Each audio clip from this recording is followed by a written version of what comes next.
Il y a des gens éveillés depuis toujours. Moi, c'est Christelle Genot, je suis psychothérapeute, coach de vie. Mais je pense qu'éveiller sa conscience, c'est justement cette connexion-là avec plus grand que nous. Pour moi, j'appelle ça l'énergie christique.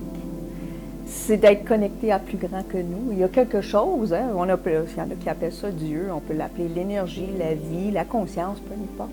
Mais pour moi, la conscience, éveiller sa conscience, c'est se connecter avec cette source-là qui habite chaque être humain. Et c'est ce qui nous relie, ce qui nous connecte tout le monde ensemble. La conscience, c'est pour moi, en résumé, c'est la connaissance de soi, de qui je suis vraiment. C'est ça la conscience. C'est ça, pas à l'extérieur. Moi, je ne me connecte pas à l'extérieur, je me connecte à l'intérieur. Je respire. Qu'est-ce qui se passe? Qu'est-ce que je ressens? Puis comment je peux aller connecter avec justement cette énergie-là d'amour? Je me réveille le matin, la gratitude. Ça, c'est... La gratitude, c'est... Puis c'est prouvé scientifiquement que c'est aussi bon, si pas meilleur, que les antidépresseurs. Il y a des études qui ont été faites. Donc, le matin, le Dr. Wayne Dyer qui disait ça, qui se réveillait le matin, puis aussitôt qu'il mettait les pieds à terre, il s'assoyait sur le bord de son lit, puis là, il vivait de la gratitude. Merci pour ci, merci pour ça, de la gratitude pour tout. Puis c'est ça, cet état-là, pleine conscience, je pense que ça pourrait résumer bien la gratitude.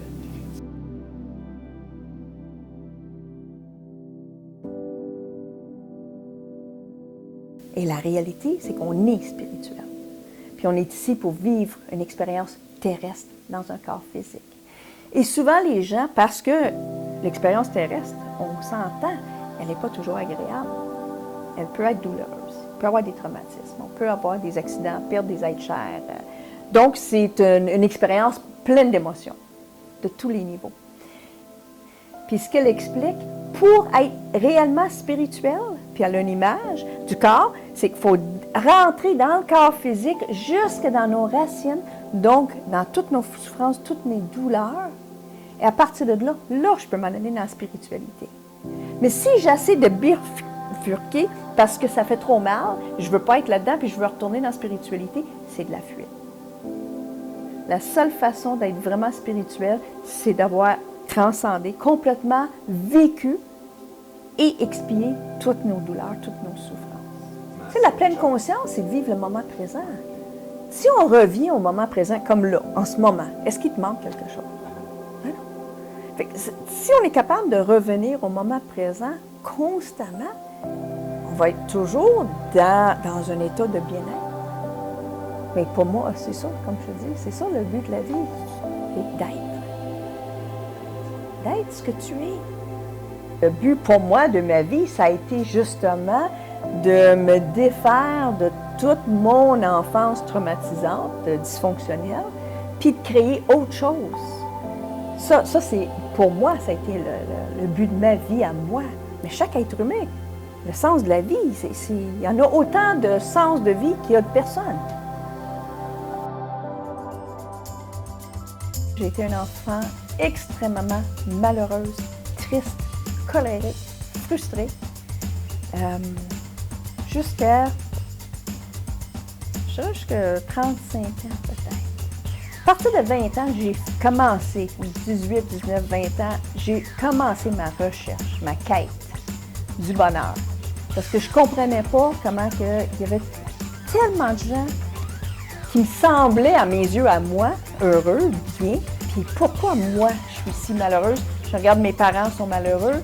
Je regarde les gens autour de moi qui sont très malheureux. Puis je comprends pas. Même tout petit, je comprends pas. Je comprends pas pourquoi que moi, je suis pas heureuse. Donc, ça a été ma quête toute ma vie. Comment je fais pour être heureuse? Ho'oponopono, c'est beaucoup plus comment on se traite. Se pardonner d'avoir fait des erreurs, se pardonner d'avoir pensé ça, de me pardonner à moi, d'avoir perçu ça comme une attaque personnelle. Quand le gars qui m'a coupé, là, il n'a même pas pensé à moi. Là. Okay? Je viens d'écrire un livre là, qui s'appelle justement le Happy To, au cœur de soi. Puis pour moi, le bonheur, c'est au cœur de soi. C'est une décision que je prends à tous les matins. Si je commençais à me lever, en me réveillant le matin, de trouver des gratitudes. Qu'est-ce qui me rend heureuse en ce moment? Puis j'ai une petite phrase chez nous qui dit, aujourd'hui, je décide d'être heureuse. Pourquoi? Parce que je peux. C'est un choix. La vie, c'est un choix. J'ai le choix de me lever de bonne heure le matin, de bonne humeur le matin, puis d'être heureuse aujourd'hui. J'ai le choix de me lever puis de regarder tout ce qui va mal et d'être malheureuse. Mais c'est vraiment une décision. Mais ça se prend pas comme ça. Il y a un cheminement à faire en arrière de ça. Okay? Oui, mais quand on est pris dans notre souffrance, on n'a pas ce libre arbitre-là.